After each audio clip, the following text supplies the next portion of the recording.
Welcome to the Geek podcast, where we are working from home this week, as are a lot of you. I'm Void, and I'm here with my co-host Beej. I'm always working from home. You are always working from home. Today we want to talk a little bit about work from home, and we'll get back to like our normal geekery and stuff. We know that this is an escape sometimes, especially in times like the current moment, but we kind of wanted to do our part, right? So if you're listening to this in the future and you're not aware, last week, like a couple days ago, as of us recording, the U.S. declared a national state of emergency, and then like state by state, they've been declaring states of emergency also. So I'm in Minnesota. My state is under one. I don't know if you are in Tennessee yet, are you?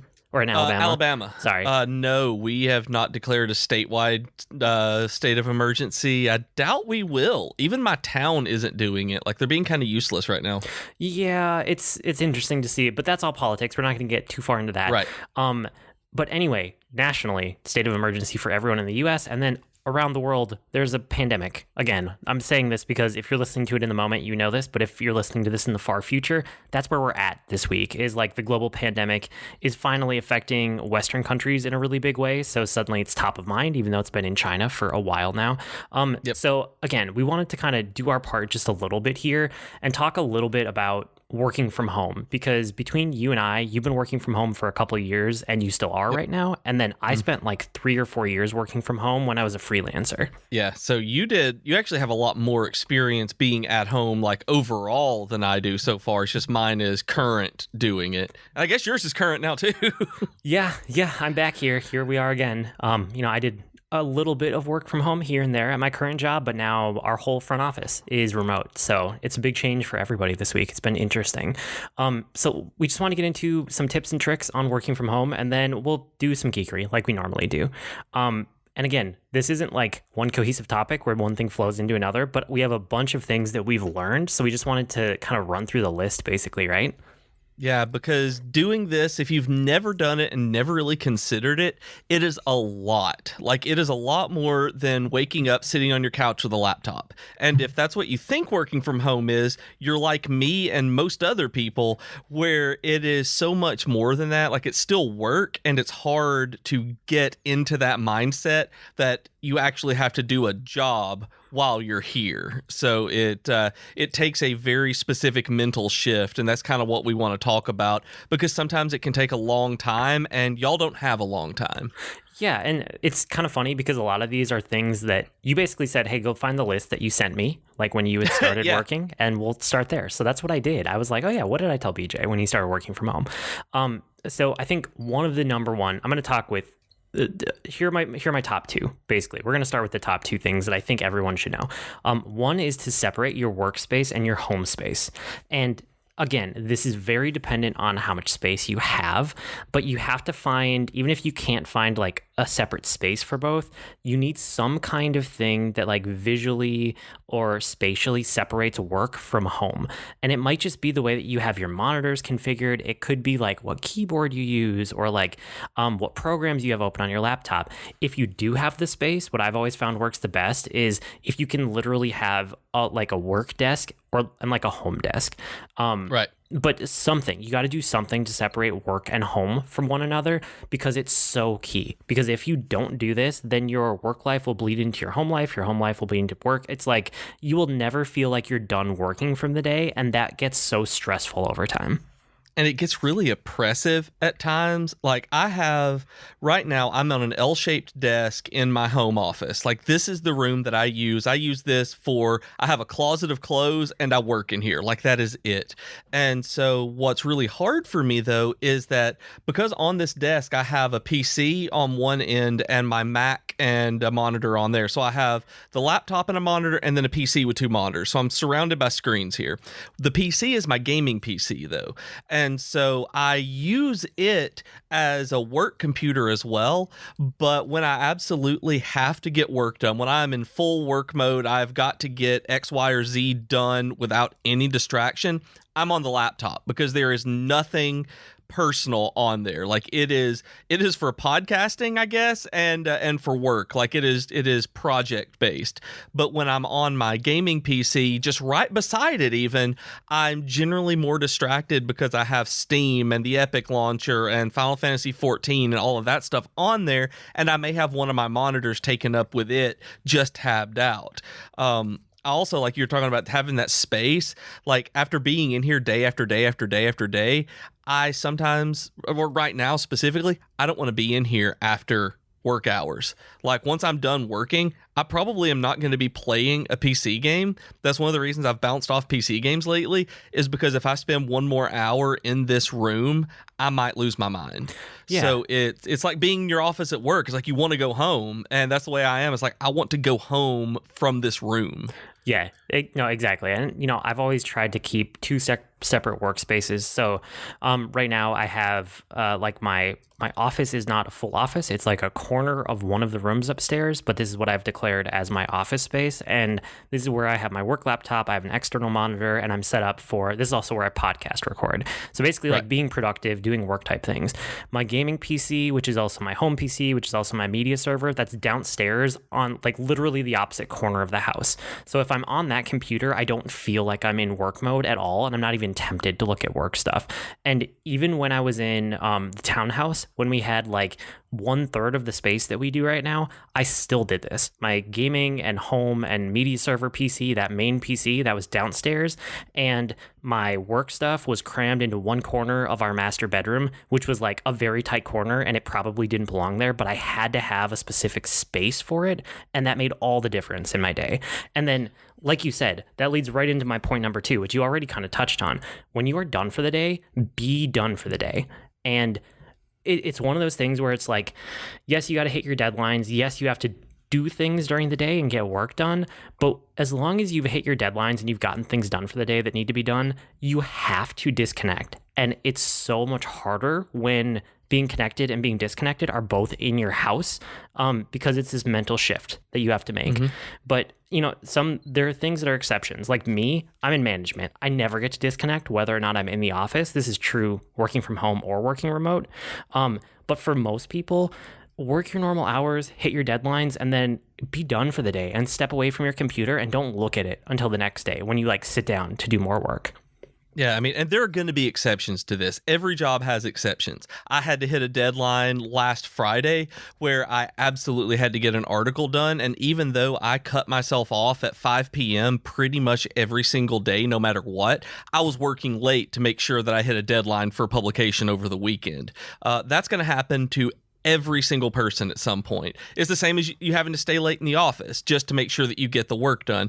It occasionally happens when you're on deadline, but it is really, really important that no matter what time it is, like I stop working at 5 o'clock. That's my cutoff. I come into my office at 8 a.m. I leave it at 5 p.m. And sometimes, there's some wiggle room, but that's what I try for every day.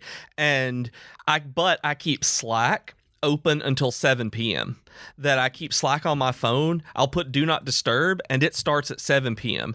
That way, if my boss or anybody on my team needs anything from me after I've stopped, but they haven't, or if something like that comes up, or if I need them and have to go back on there, I keep it with a buffer on there for communication, but not actually for doing the work, unless something comes up like that where my boss is like, oh yeah, this has to be fixed right now. I can go do it.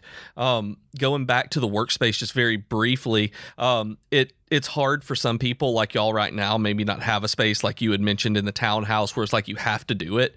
I learned very quickly that the couch is not a place for me to work. I fell asleep every single day I was on the couch working. It was bad for me. My productivity was next to nothing until I learned to stay off of my couch. If that's something that you do, if you want to do that, make sure that it's somewhere that you can still consider a workspace. Like if you have a love seat in the den or anything like that, wherever you are, like we're not saying that you have to take up part of your dinner table to work or something like that, because that's where you're eating with your family. That's something like that. But make sure that wherever you are is comfortable, but not too comfortable. Yeah, and wherever you are working, that will become a place that is no longer comfortable for relaxation. So keep that in mind. If you have like your favorite spot that when you're done for the day, you go and sit there to relax, do not make that your workspace no matter what, because that will go away, whether you want it to or not. So another thing that goes kind of hand in hand with the workspace. I mean, those are my top two, right? Those are the top two. If you take anything away from this, separate your workspace and your home space, find a way to do it. If it's physical, if it's mental, if it's your setup, there's a way to do it. You got to figure out what works for you, but do it because it will make a world of difference. And even a different desktop or user on your computer. Like I do stuff like that as well, where it's like that's important because even that part of the computer looks like work. Yeah, and then outside of a couple examples, right, or like, exceptions, when you're done for the day, be truly done for the day and disconnect, and you'll feel better.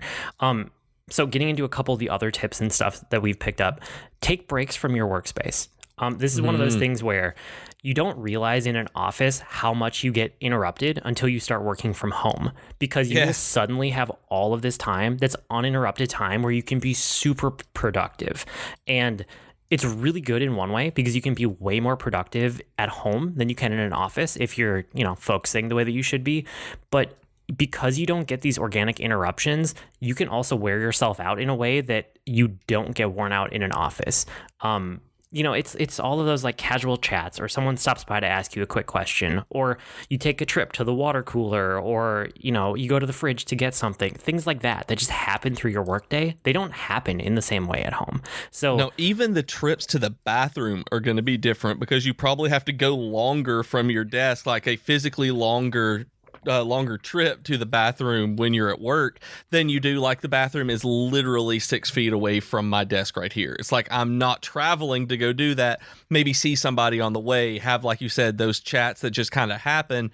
It's like I'm going in there and I might pet my dog whenever I go like stand up. So it's like you have to make sure that you're taking breaks here and there. And one of the things I've found about taking breaks is like, find an activity to do that is so obviously not work that your brain won't confuse it, because otherwise you won't actually feel like you mentally disconnected. So things that I've found that have worked in the past, take a quick walk, like a 15 or a 30-minute walk, or play a video game for half an hour, or take an actual hour-long break for lunch and like make yourself some home-cooked food.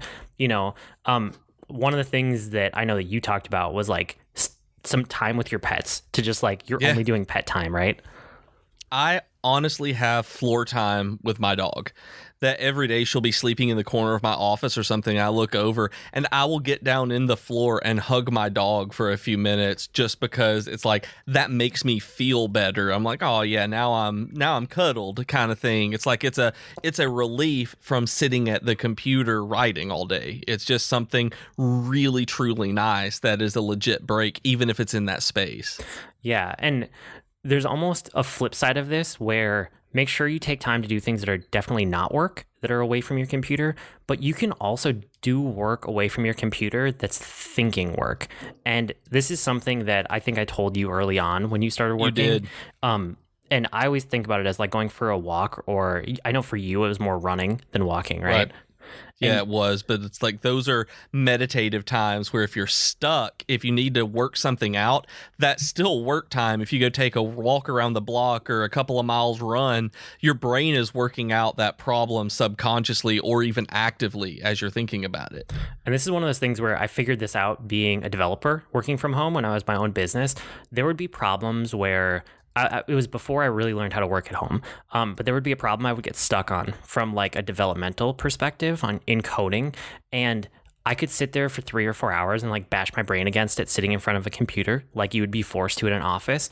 But what I figured out was if I ever felt stuck, what I actually needed to do was take an hour or half an hour to like go for a walk, go for a run, and try to think about something else. Because almost what would always happen is that like the back of my brain would be processing whatever I was stuck on, and 90% of the time I would get back home, and as soon as I sat in front of my computer again, I would have a solution, whether I realized I had been doing it or not.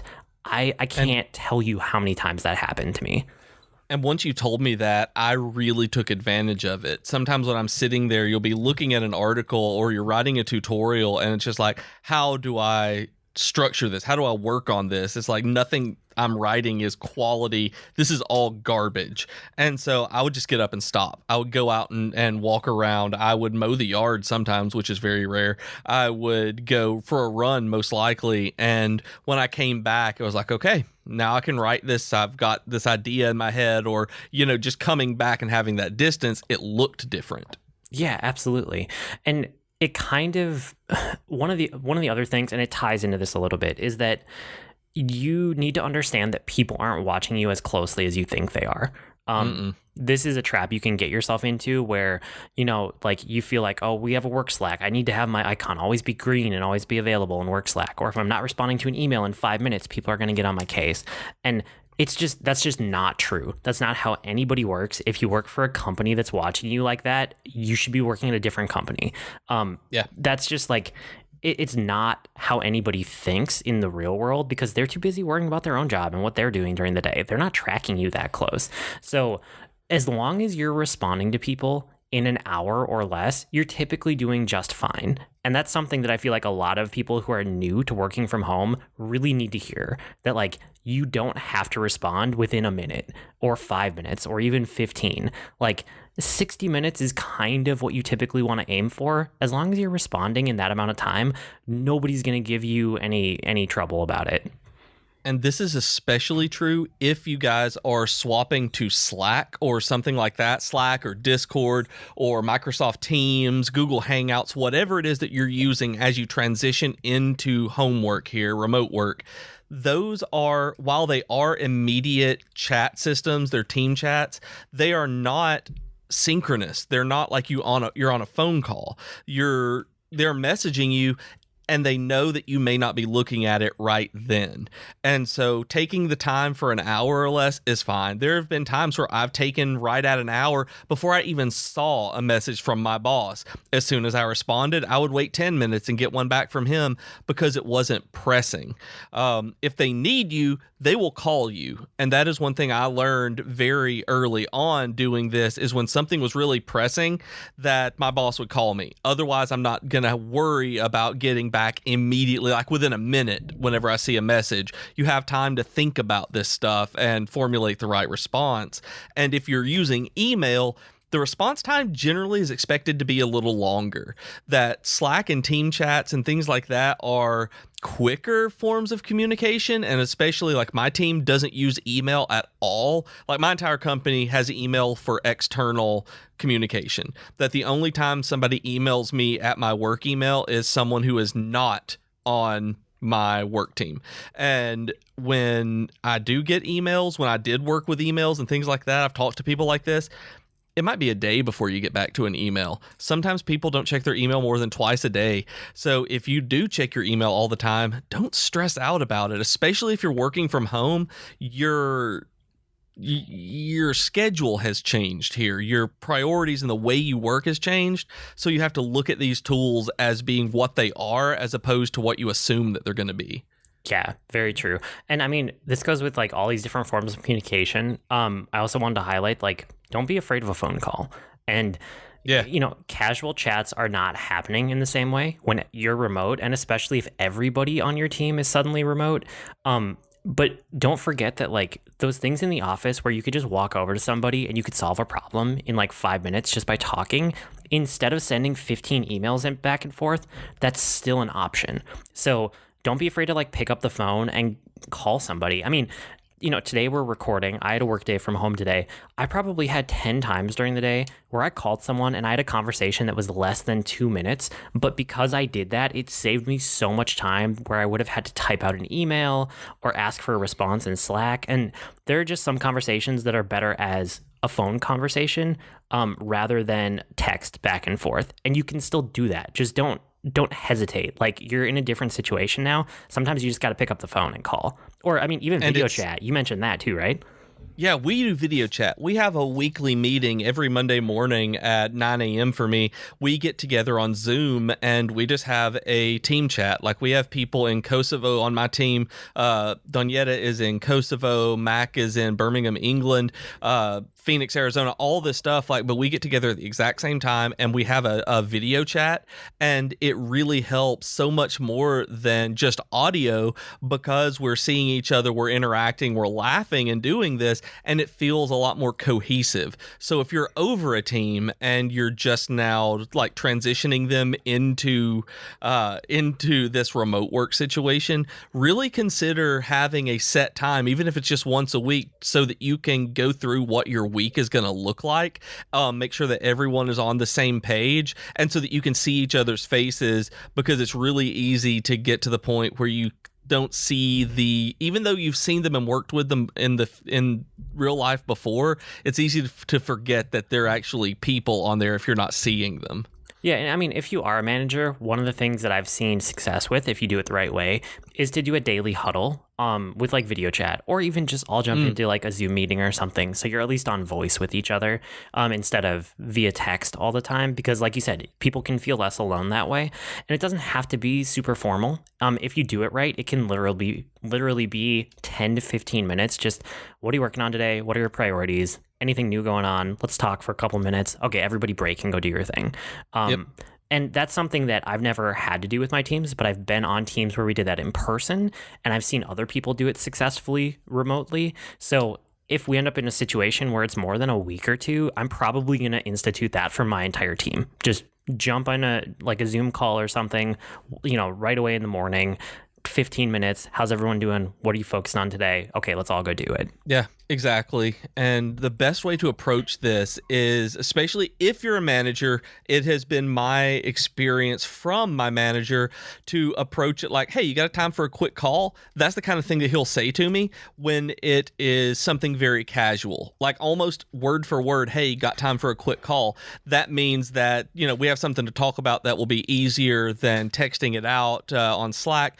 It will be something very simple, maybe 2 to 5 minutes that we talk. If it's something that's important, he'll ask me if I can schedule a meeting or schedule a call for later in the week. That way we have time set aside in both of our schedules to actually dig in deep on something. So try to do that with the people that you're around and respect their schedules too, because theirs changed. And working from home, when you are part of a team and you're working with colleagues, their schedule is going to be different from yours now. And so it's hard to make sure that everyone is lined up if you don't plan ahead. Like, the number one thing I've learned from all of working at home over the last few years is communication is the number one thing you have to learn how to do. That communication makes this work. That if you're not in contact with your team, with your coworkers, with your friends, this is going to be a much harder situation for you. Yeah, and I mean, over communicate. Like, if you're going to err on the side of communicating more or less, make sure you're doing it more, because everybody will feel better just if they're if they know, right? If they know that it's going to happen, or if they know that you are communicating everything. That's always what I err on the side of, and people always seem happy that I do that. I've never had anybody complain like, hey, you let me know what's going on too much. I've literally never heard that in my career. Yeah, not at all. The only thing that you'll ever over communicate is if you send reply alls.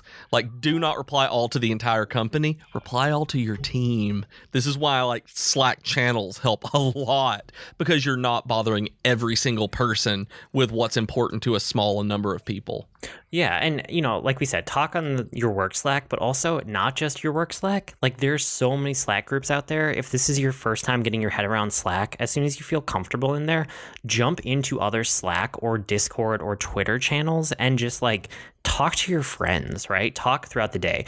I have a work Slack now because we suddenly are all remote. So I set that up and it's great. It's great for work.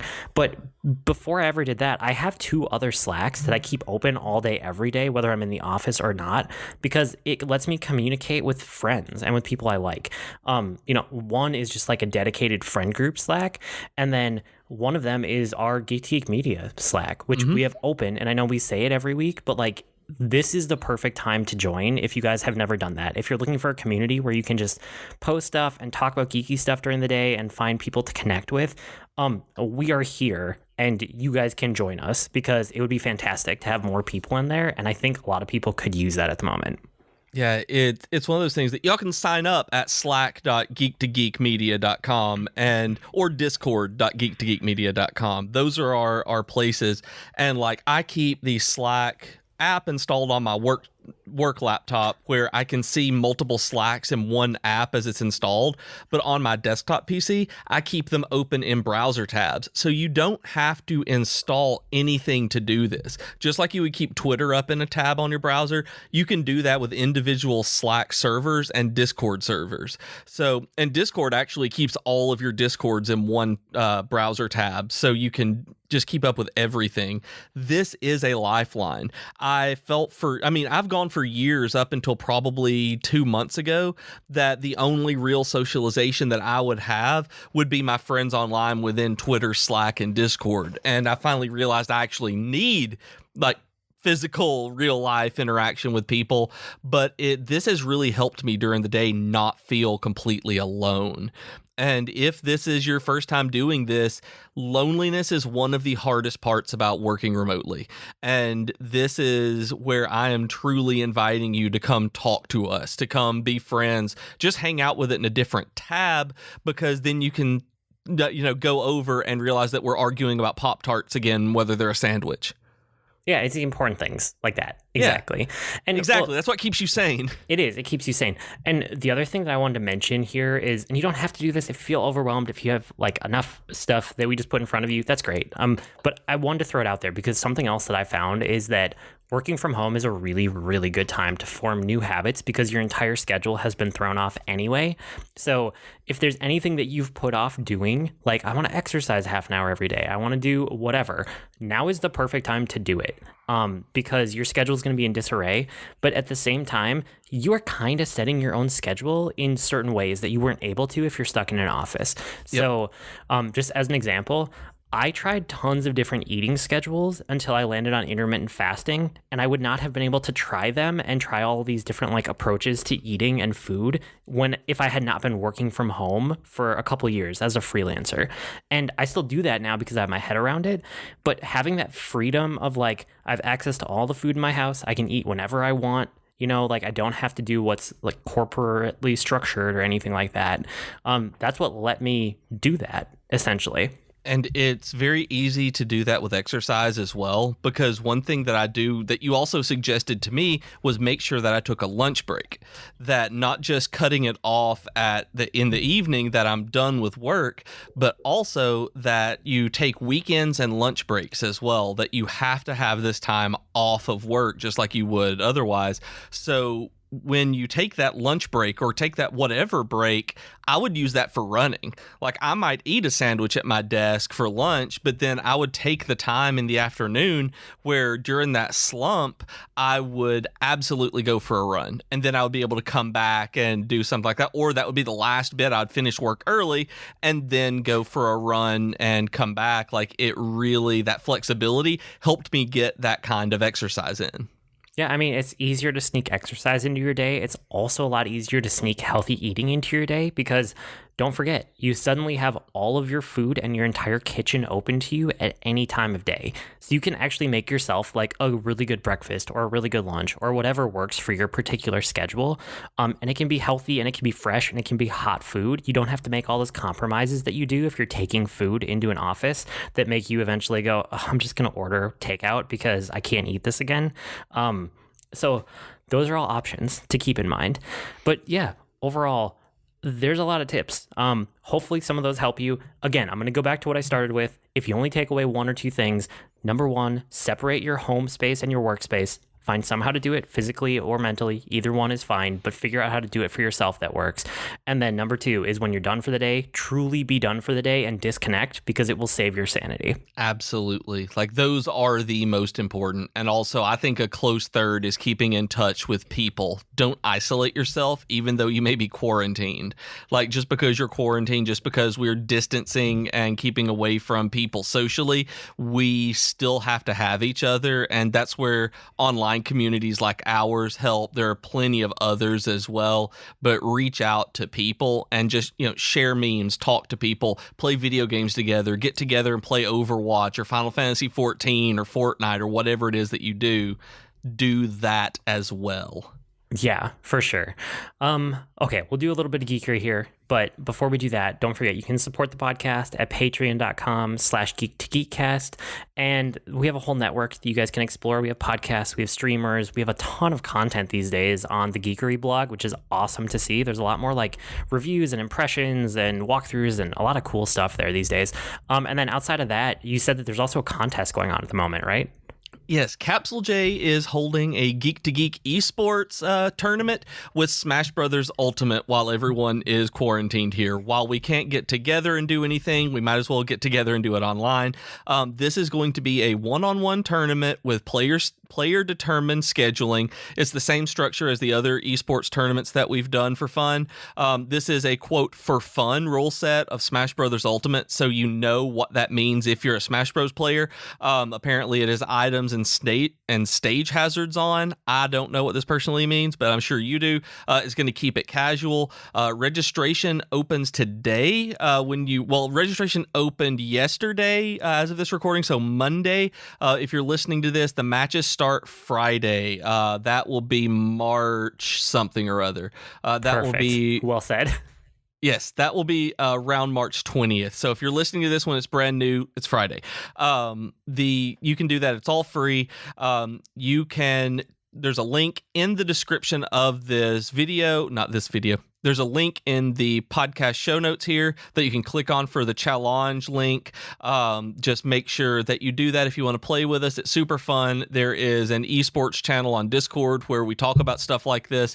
It is a lot of fun. And if you win, you will get a certificate that you won. Congratulations. And of course, you guys can always go to geek2geekmedia.com or geek2geekmedia.com/subscribe and get things sent to you so you don't have to go hunt them down.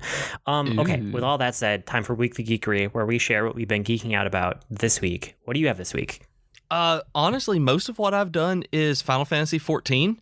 Okay. I played it a little bit with Austin. It's really nice to have somebody to play with again. Like, I had gotten tired of it being an MMO I was soloing, and having someone just to do quests with, like, over the weekend has been really, really nice, just to do the daily roulettes and duties and things like that. I did finally start the Blue Mage, which is super weird. Like, it's a solo limited class. Like, you level it up and you gain spells by getting hit by enemy spells like you do in the other Final Fantasy games. So it's really neat. I've looked up some guides. It's kind of silly, but it's made for solo play. But I've been having a really good time just going through with it. I'm probably going to wait on Shadowbringers for a little while because Austin was like, I hate it that I can't do it with you, that we can't do this together like we did the others. I'm like, I'm 5 quests in. That's not a big deal. I'll wait and level up other stuff. So I'm just getting kind of playing and doing stuff around. So that one's fun. I also started watching the TV show Modern Love, and it's really good. Like, it's way better than I thought it would. It's on Amazon Prime, and it's based on the New York Times article, column, Modern Love. And so these are true accounts that have been fictionalized and turned into narratives, and it's really, really good. So I've watched a couple episodes of that and can't wait to get back to watching more of it. Cool. That's awesome. Yeah, I'm glad you're finding, especially like MMO community at this point in time during this global pandemic. It's probably a good thing to connect on and like kind of be picking away at. Yeah, exactly. And if anybody's interested, I know that is it Belgast or Braxwolf? I always confuse this. Belgast or Braxwolf has a server on Cactuar, right? They have a guild on Cactuar. Yep, Belgast, and there's a bunch of people part of that community that I'm part of. It's kind of like AgroChat, or there's a couple other names for it because it has changed over time. But yeah, there's one on Cactuar that has a pretty good community on it. And I'm on Leviathan, so if you want to holler at me, I'm Lesser Wormsbane. So just reach out. Like, just we'll have fun. Yeah, it's awesome. I've been doing a bunch of stuff. I've been doing some Game Pass stuff, which I feel like we're getting closer to doing a Game Pass episode. One of these ones in the next couple of weeks. I feel like it's coming up. But I tried out Ori and the Will of the Wisps because that just came out on Game Pass. And if you like Metroidvanias, you definitely should go give that a shot. It's not as hard as something like Hollow Knight, but it's a little bit more hard than kind of most Metroidvanias from a platforming perspective. But it's a beautiful game. I don't think I'm going to beat it because it almost got like too challenging for me. And I also don't know if I'm in the mood for a Metroidvania, but I know there are people out there that just like live and die by Metroidvanias because they love them. If you are that person, go play Ori and the Will of the Wisps because it's really good if you're into that genre. And then, it's the sequel to Ori and the Blind Forest, which I just bought on the Switch, and it is fantastic. And I totally see it getting difficult in some of the platforming areas because I'm like, wow, this is harder than Guacamelee. Yeah, and I felt like Ori and the Will of the Wisps is actually balanced better than The Blind Forest. Like, I mean, it's a sequel, so they've learned a lot since they released that game. And they are beautiful. They are. They look really, really good. And then I was playing King of Tokyo. My kids and I have just been playing more board games, but King of Tokyo is a really quick and easy one to highlight here. It's like stompy monsters. It's basically you're like kaiju and monsters and giant robots and stuff like that destroying the city. And so if you guys have never seen this before, it's really low key, really low stakes. It's like you are a monster and you roll a bunch of dice and you can attack other monsters, or you can like step into Tokyo, and if you can stay there for long enough, you get points. You get points in a bunch of other ways, but either the game will end, the game plays in like 30 minutes, maybe less, because either one of the monsters or all of the monsters will get killed except for one, or somebody gets enough points in that amount of time that they win the game. So it's like a super quick to play, super lightweight, but it's just kind of this like fun, like roll dice, smash each other, and then you could play again, or you could go and play like a longer game for the night. So I just wanted to highlight it. It's been around for a really long time, but King of Tokyo is super fun. And I'm pretty sure that was brought to game night a couple of weeks ago, and we didn't end up getting to play it. This past week, we actually played Wingspan. Have you played it? No, but I know what it is. It's excellent. It's an engine building game, and it is absolutely excellent. It took us a long time. Like, it was a 2.5, 3 hour game that we were doing because we had 5 people playing it. And it was so much fun, though, learning how to put these animals and these birds in their habitats and lay eggs. Like, it was a ton of fun. So if you're into those kind of engine building games, then definitely check out Wingspan as well. Cool. Yeah, I mean, the other thing that I wanted to highlight this week was Fire Emblem Three Houses. I finally beat the Blue Lions route, and it's finished. And it was good. I'm glad that I did another route. I'm probably going to end up doing Golden Deer at some point. And then if I'm feeling really, really ambitious, I'll go back and do the church route. So I'll have done all 4 of them. But at this point, I've completed 2. So I beat Black Eagles and I beat Blue Lions. And I really liked the Black Eagle story. I feel like for me, that's like my canon storyline because it was the first one I chose and I just really liked it. I had fun kind of siding with the evil empire and seeing where that took me. And some of the key things that are going on in the world, you never actually learn about in the Blue Lion route. I felt like the Black Eagles revealed so much more of what was going on from like a world spanning narrative and like the high stakes stuff, whereas the Blue Lions route was much more about this kingdom that's trying to like stand tall against an evil empire, and it was a lot more predictable and a lot more traditional. It wasn't bad, it was just different. And I haven't gone back to Three Houses since I stopped the New Game Plus that was in the Blue Lions, but I don't remember how far I was. I was still quite a few months away from the time jump. Yeah, and you know, one of the things I noticed was that both storylines had really interesting and compelling characters. So if I go back, it's not really going to be for like the main storyline for the other 2 routes. It would be because I want to learn about those characters from the other house a lot more than I did this time. So you know, I thought Dedu was probably my favorite from the Blue Lion route. He's a really, really cool character. And yeah, I liked everybody in the Black Eagles. Not everybody, but I liked almost all of them. They had some of my favorite characters. So I'd be interesting to see what the Golden Deer bring as well. So we'll see what happens with that. I know I'll get back around to it, but we're like a couple days away from Animal Crossing, and then Final Fantasy VII Remake is about a month away, and it's like games are finally coming out for the first time this year, even though it's almost the end of March. It's been a really slow year. Yeah, and I'm hoping that the rest of the year picks up a little bit with the releases, but also the ones that are coming out. Like, I'm not interested in Animal Crossing at all. That's not my game. But I know so many people who are. That's going to take up so much of their time that a lot of the games that are coming out are time sinks that you're going to pick one game to play a lot, like Final Fantasy VII Remake or Animal Crossing. It's going to be kind of hard to balance both of those with as much as you're wanting to play them if you're that kind of gamer. Yeah. It'll be super interesting to see because games will come out for the next 2 or 3 months, and then we're going to see how much of an impact this pandemic had on other releases later this year. I would not be surprised to see both of the next-gen consoles get delayed into next year, and I wouldn't be surprised to see some of the major game releases get delayed from the fall this year either. I would not doubt that at all. They, with the way that things are going and they're canceling and postponing different movie releases for the theater, that games are surely going to be that way as well. Yeah. Oh, I have one other thing just to go hand in hand with this pandemic. If you guys are looking for catharsis, you could go get the game Pandemic or Pandemic Legacy Season 1 because they are fantastic games. They're some of my favorite board games. I think if I had to pick one favorite board game of all time, it would be Pandemic Legacy Season 1. And it will not get you away from thinking about the pandemic, but it will give you catharsis to actually have some control and to like get your head around a situation. So that was one thing I wanted to highlight. The other one is Plague Inc., which if you guys have never played that game, I think it's on all mobile devices. I know it's on Steam as well. I think so, yeah. But that is one where, if you're playing Pandemic, the board game, you're basically like the World Health Organization or the CDC. You are trying to prevent the spread of pandemics. And if you are playing Plague Inc., you are on the opposite side of that. You are actually the pandemic, and you are trying to spread across the whole world and destroy everybody. So if you want catharsis, if you want ways to interact with our current situation and feel like you have control, I actually highly, highly recommend both of those games. They're both fantastic in different ways. Don't play them if you want to escape from what we're dealing with, but if you want to tackle it, I would recommend those both.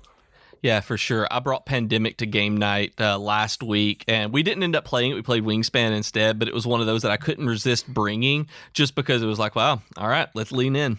Yeah, exactly. Okay, we'll probably get back to more normal geekery stuff next week, but we wanted to be relevant because we thought we could give some people some tips and tricks here because, like I said, between the two of us, we have getting close to a decade of experience of working from home, which is pretty cool.